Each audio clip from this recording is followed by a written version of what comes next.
déjà, je n'avais pas pensé qu'un jour je pourrais être auteur. C'était pas dans mes ambitions, bien que j'aime beaucoup lire. Mais vraiment, c'est le Seigneur qui m'a inspiré à écrire ce livre. Et il m'a inspiré de façon assez particulière lorsque je me suis cassé la cheville, il y a 5 ans déjà. Et je me suis retrouvée, voilà, comme ça, alitée et en train de me demander, mais où est-ce que je vais dans la vie, qu'est-ce que je deviens, etc. J'étais un peu découragée. Et je me suis mis à penser à des personnes qui, eux, vivent des situations beaucoup plus difficiles, des temps d'arrêt qui sont beaucoup plus longs. Et j'ai commencé à observer des femmes autour de moi, à l'église, etc. Et à me dire en fait que lorsqu'on a un parcours atypique, lorsqu'on a une vie un peu compliquée, des fois c'est difficile de s'identifier lorsqu'on regarde autour de nous parce qu'on n'a que des modèles de succès. En ayant ça en tête, j'ai commencé comme ça à regarder dans la parole des femmes atypiques, mais qui se sont relevées de leurs défis. Et du coup, c'est là qu'est partie l'idée d'écrire ce livre. Non, du tout. Ce livre ne s'adresse pas qu'aux chrétiennes. D'ailleurs, ma prière, c'est que ce livre puisse être lu par des non-chrétiennes, par des personnes de foi musulmane, par d'autres personnes en fait. Parce que je crois qu'en tant que femme, autant notre vie est singulière, autant notre parcours est particulier à nous, on se ressemble aussi les unes les autres. Alors mon cœur, mon désir, c'est que toute femme puisse se retrouver à travers ces récits et puisse être encouragée. Donc non, ce livre n'est pas juste pour les chrétiennes. Mon livre parle de différents thèmes, va parler des défis par rapport à la dépendance affective, va parler des traumatismes qu'on peut vivre, va parler de la solitude, va parler de l'ambition, va parler aussi de l'entrepreneuriat, des projets. Mon livre va aussi parler des relations mère-fille, va parler de soi-même aussi en tant que femme, comment trouver sa valeur, comment trouver son identité. Donc il y a une panoplie de sujets qui sont abordés dans ce livre.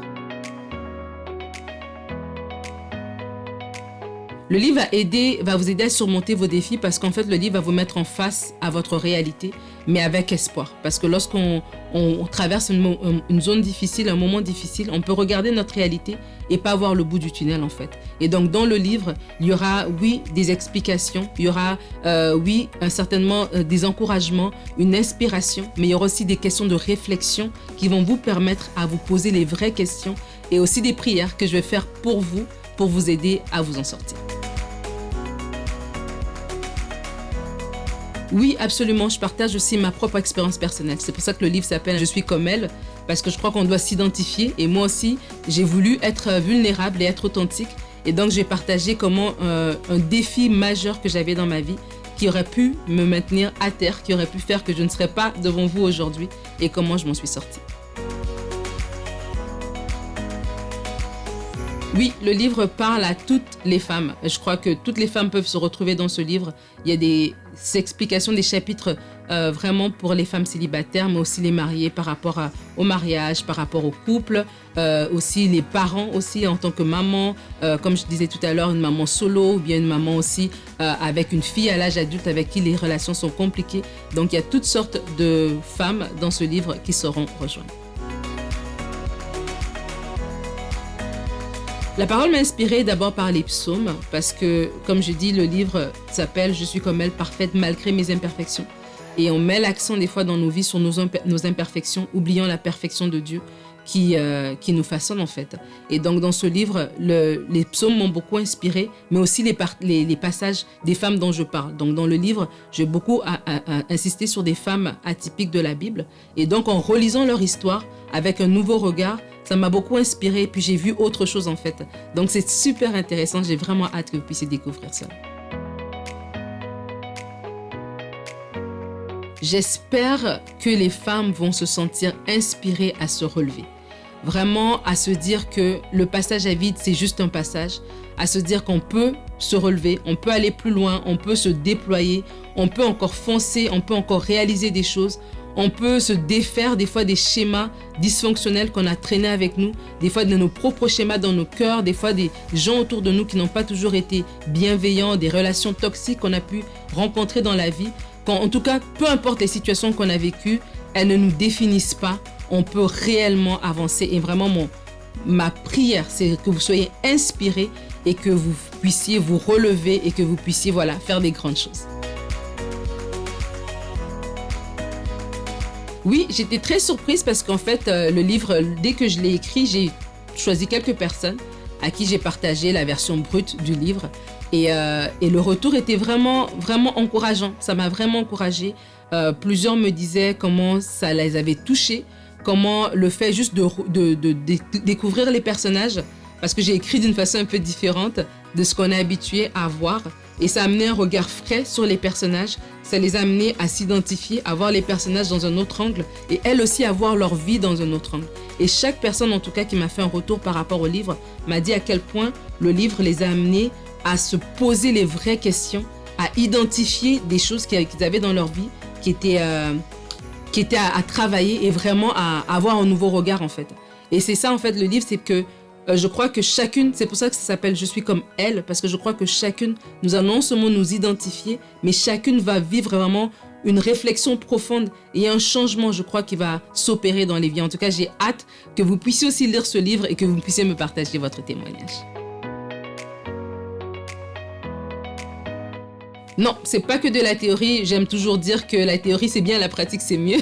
Il faut mettre les choses doivent être concrètes dans nos vies. Si c'est juste en théorie, c'est pas la peine. Et vraiment, dans le livre, il y a de l'explication. On creuse ensemble, on comprend des choses, mais aussi votre part à jouer. Et chaque personne est vraiment amenée à avoir une réflexion. Donc, il y a des questions de réflexion et selon la personne, les réponses vont être différentes. Et après, il y a aussi une prise de conscience que vous devez faire avec des engagements. Voilà, avec des engagements. Donc, il y a vraiment toute une section où chaque personne aussi doit faire des engagements. Donc, il y a un côté très, très pratique à ce livre. Je dirais que mon livre ne se distingue pas dans une logique de compétition, mais mon livre vient comme une complémentarité. J'aime toujours dire, je le dis à la blague, mais je le pense sincèrement qu'on doit s'encourager en tant que femme.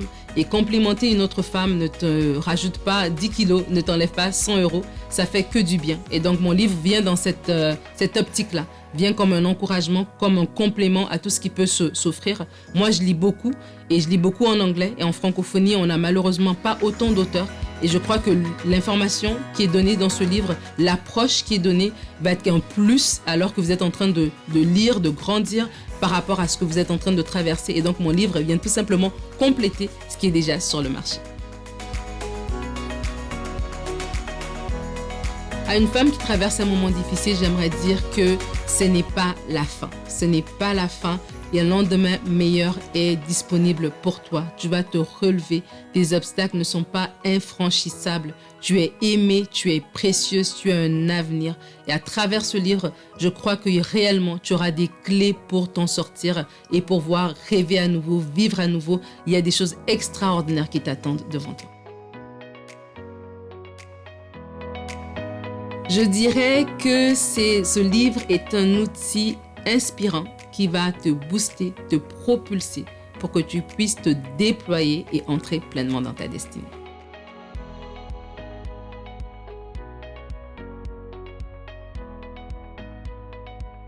Dans ma vie quotidienne, ce qui m'apporte le plus de joie, je dirais me réveiller à la maison, de mes enfants, mon mari, mon quotidien. J'aime beaucoup être à la maison. J'aime voyager, beaucoup d'ailleurs, j'aime beaucoup voyager, mais j'aime autant être à la maison. Le travail, le ministère que je fais, juste rire en fait, voir les gens autour de moi, je suis bon public, je ris facilement et vraiment je trouve il y a beaucoup de joie dans le quotidien. En tout cas dans mon quotidien, il y a beaucoup de joie.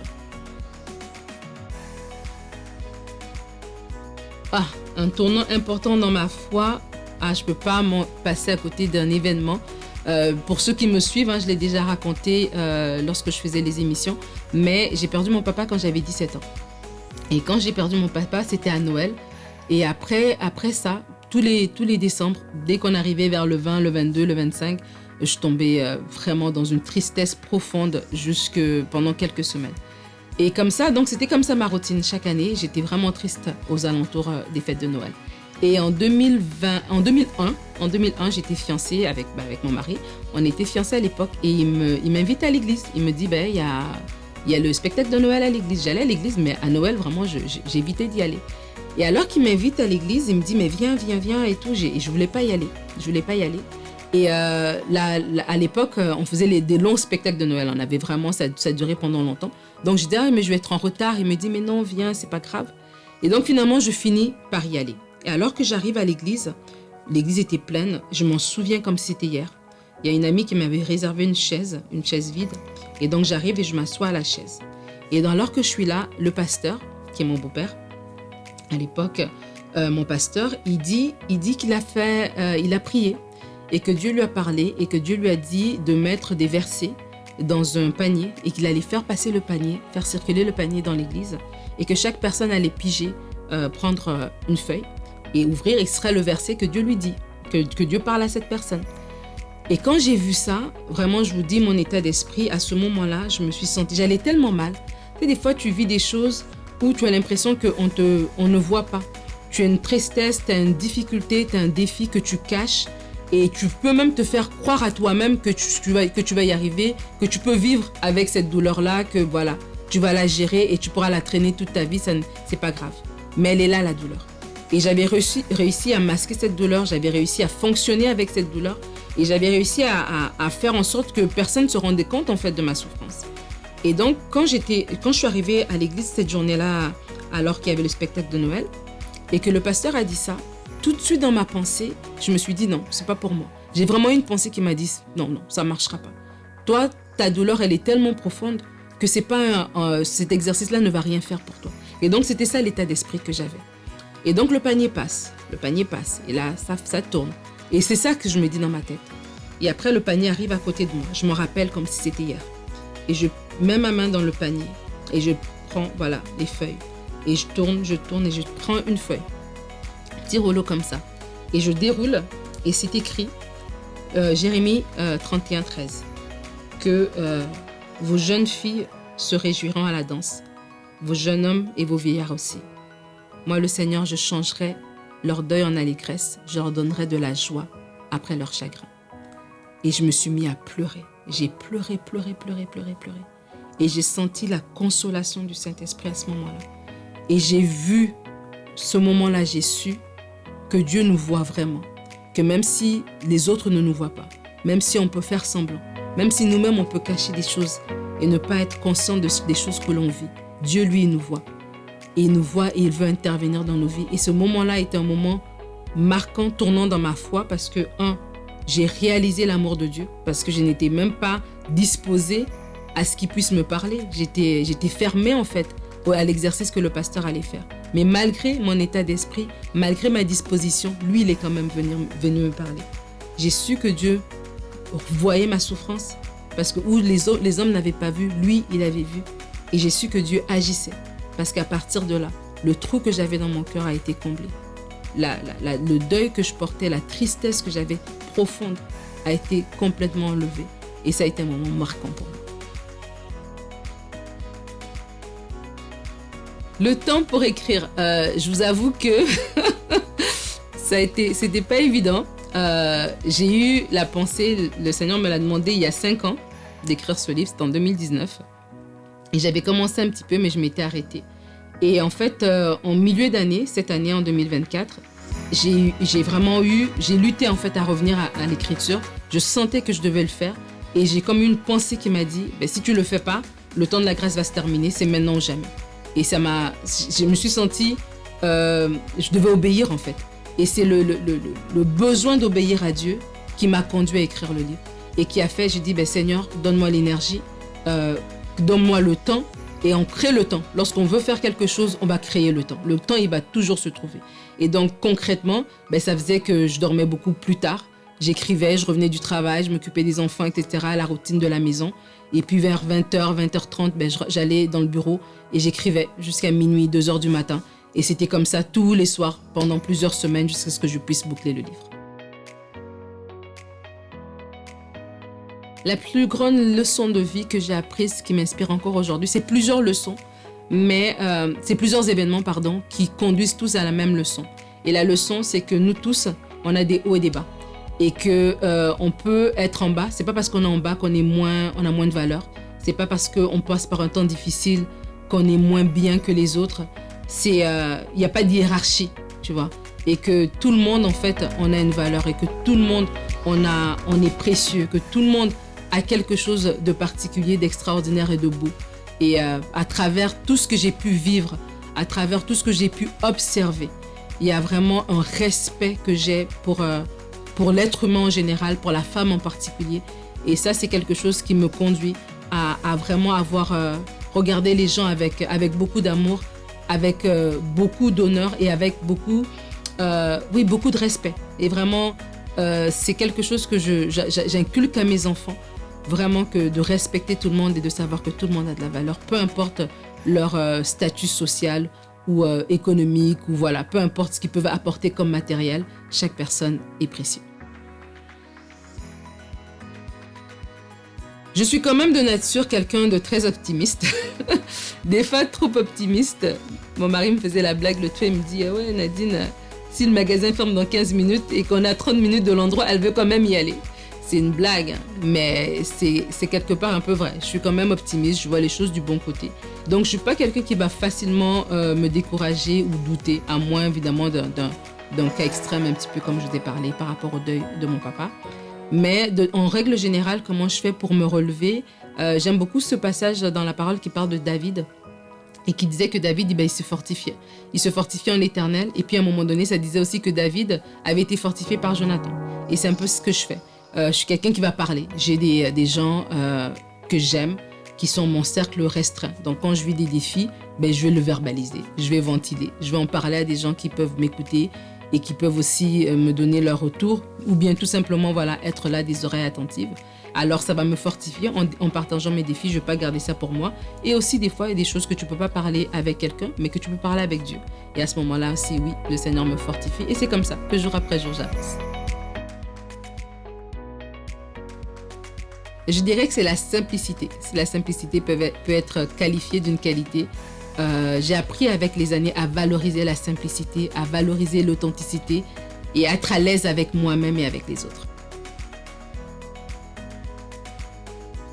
Si je pouvais me parler au moi de quand j'avais 13 ans, quand j'avais 17 ans, quand j'avais 9 ans, 22 ans, à ma plus jeune personne, je lui dirais garde ton cœur.